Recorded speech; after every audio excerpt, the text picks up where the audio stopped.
Agnis Tihovskis, 29 gadi. Esmu dzīvojis Luzā, vecākajā Latvijas pilsētā. Šeit arī dzīvoju. Ir domas daudzas bijušas kaut kur braukt, kaut ko darīt. Esmu aizbraucis tādā līmenī, kā apskatījos, un tad noilgojos, un tad braucu mājās. Tieši tādā kā ceļojuma veidā, tādā pa nedēļām. Es esmu iesakņojies. Es nevaru saprast, tā ir vai nu problēma, vai manī kaut kas lietas, kaut kas tur šeit. Mācījos mūzikas skolā. Tas, protams, bija mammas iniciatīva. Man nebija vīzijas vispār, uz kuriem, kāpēc man tas būs vajadzīgs. Sakostiem zobiem, protams, pabeidzu mūzikas skolu. Paralēli no pirmās jau klases sāku dziedāt pabūrpā Cieleviņa. Man nebija balss, un mēs trenējāmies, reāli es esmu ietrenējies. Tas nav ne talants, nekas, vienkārši cilvēks var runāt, viņš arī dziedāt. Pabeidzu mūzikas skolu, man, protams, piedāvāja turpināt tālāk mācīties. Es pasmējos, teicu, nē. Mācījos jau ģimnāzijā, jo mums ir pamatskola. Un tad Ludzā jau 5., 6., 7., 8., 9. klasē jau ģimnāzijā aiziet. Bet paralēli uz mūzikas akadēmijas stundām mēs ejam uz solfeģonu, uz mūzikas literatūru. Es gadu pamācījos un neko nedarīju. Es tikai futbolu spēlēju un skolā gāju. Un es sapratu to, ka man kaut kā pietrūkst. Es domāju, ka es gribu iet mūzikas skolā turpināt. Bet ne akadēmijas klase, bet klavieru klase.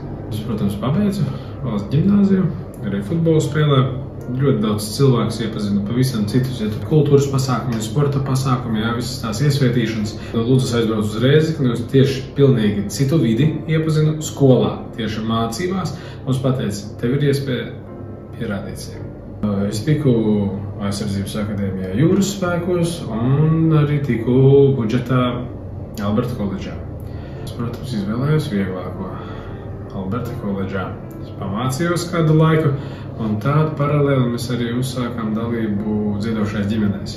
Mums bija mēģinājumi Ludzā, man bija skola Rīgā, tad trešdienās vajadzēja būt visiem mēģinājumos Rīgā ar mūziķiem, lai varētu izmēģināt. Tad arī atkal svētdien koncerts, naktī viņš beidzas ap 12. Daudz, ko mēs esam pieredzējuši, redzam cilvēkos, kā ir, ka mēs tad klusi kā pelītes atnākam no Latgales un 4. sezona. Jā, mēs uzvarējām. Mums bija koncertūras, mums bija koncerti. Man patika ļoti dēls teātrī dziedāt Rīgā. Tā kā mums uzaicināja producents, un tur viss tādi ļoti pazīstami Latvijā mākslinieki, un mēs no Latgales atnākam, mēs nodziedājām. Tādas ovācijas bija, ka visi tie mākslinieki vienkārši sanāca. Koncertā nebija tāda ovācija. Tas ir smieklīgi. Jebkura situācija ir tā kā sasniegums un jauns atspēriens. Un vēl joprojām koncertējam. Protams, mēs esam mainījuši to koncertā konceptu. Tas ir mūsu skola. Tas ir mums paliek atmiņā, jo mēs tikai kā ģimene to darījām. Un tad es sāku strādāt Turisma informācijas centrā. Informācijas centrs man vairāk atvēra acis, ļoti tā plašāk vispār, kas notiek. Ja man draugi vienmēr saka, ka turisti nebrauc uz Ludzu, te viņu vispār nav. Es strīdējos, bet pēc tam sapratu, ka nav jēgas strīdēties man ar viņiem, jo es viņiem nepierādīšu, jo viņi sestdienās guļ tajā laikā, kad turisti atbrauc uz Ludzu. No tā, jā. Daudz ko iemācījos no Līgas Kondrātis, un to 2 gadu pietika, lai saprast arī pa Baltūrēm, pabraukājām. Iepazinām daudz cilvēkus arī par reģionu, un es arī izveidoju pats uzņēmumu savu. Atpūtu Ludzā, jo daudz ko jautāja turisti mums, un daudz kā nebija. Sapratu, jāizpilda tās brīvās nišas, kas ir mūsu pilsētā. Saprotu to, ka viņi grib aktīvu. Man ir tie gadi, ka es varu tieši ar tām aktivitātēm, kas man patīk. Un es visu darīju tā, kas man pašam patīk, kas ir mana sirdslieta. Un to es arī dodu citiem cilvēkiem. Vispār sākumā ar 4 velospēdiem, laivas, tad pēc tam ļoti daudz jau laivu ir peldošā māja ar pirti, ir nakšņošana līdumniekos. Ir 2 plosti. Ir arī muzikālais posts, kur mēs kopā ar mammu vai ar māsu dziedam. Tad ir kubuli 2, kas ar podziņām, saspaidot podziņas, viņš pats iekurās un uztur temperatūru noteiktā temperatūrā, ka tev nevajag skriet ārā no ūdens un to malku piemest, un tu nepārkurini viņu, tu izbaudi. Ūdens motociklis 300 zirgu, kam patīk tāds adrenalīns. Ātrums viņam ir ļoti liels, bet tu kā cilvēks tajā ātrumā fiziski nevari pagriezt to stūri psiholoģiski. Nu labi, fiziski var, jā, bet lai to, piemēram, aizlidot.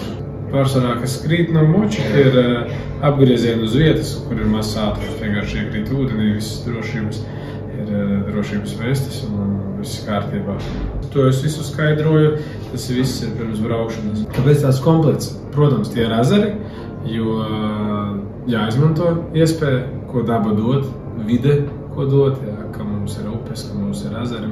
Jā, vairums mums ir sezonāls un uz ūdens, saistīts ar ūdeni. Mēs tā apdzīvojam to vietu. Bet reāli tas sanāk tā kā hobijs, lai sakārtotu savu vietu apkārt. Piedalāmies Zagvarījumā aizkafejnīcu dienās. Pagājušā gadā 23 jaunieši strādāja no pašvaldības tajā projektā. Viens no pirmajiem muzikālais posts arī tika, jo bija posts arī Ludzas Mazajā ezerā. Un tad mēs to visu apvienojām, uztaisām tādu produktu, kas strādā. Un ļoti iecienīts ir Igauņu grupā. Viņiem ir maršruts, un tieši pirmais posts ir 8:15. Kādā sestdienā ļoti visi krasta iemītnieki, priecīgi. Bet tiešām neviena aizrādījuma es neesmu dzirdējis. Smējos es tā, no rīta mēs sāksim klusiņām, jo tuvu mājām, tad jau mēs varam. Viena sieviete man Baltūrē pienākus un teica, es nezinu, kāpēc viņam nacīs neskatījās, biju tautu tarpā. Viņa saka, es pagājušajā gadā biju Latgalē, tieši Ludzā, un es biju uz muzikālā plostā. Es saprotu, ka tu biji un tu saproti, ar ko tu runā, bet viņa nesaprata, viņa nepazina mani. Un viņa sapratu to, ka līdz Liepkalnē viss ir par naudu, pēc Liepkalnē viss ir ar sirdi. Viņa vienkārši sāka raudāt. Un, kā viņa emocionāli vispār izbaudīja Ludzu. Es nezinu, ko pateikt no tā. Kad tu esi jauns, kad tu nezini, protams, ir jāriskē, tev daudz vairāk ir jādomā. Cik tev šodien atnāks cilvēku, klientu? Kā tu vari zināt? Daudzas lietas darīju nepareizi. Varbūt tā nav kļūda, bet tu domā, kā es darītu savādāk tagad? Jo daudzām lietām, tu taču redzi, tās visas lietas no dažādiem skatu punktiem. Kad tu esi jauns uzņēmējs, tu to nevari zināt. Tikai pēc gadiem, ja? Es zinu, ka es ielikšu kubulām akciju, es zinu, cik man būs cilvēki. Visam ir jābūt kopā. Tev ir jābūt zinošam, ko tu gribi.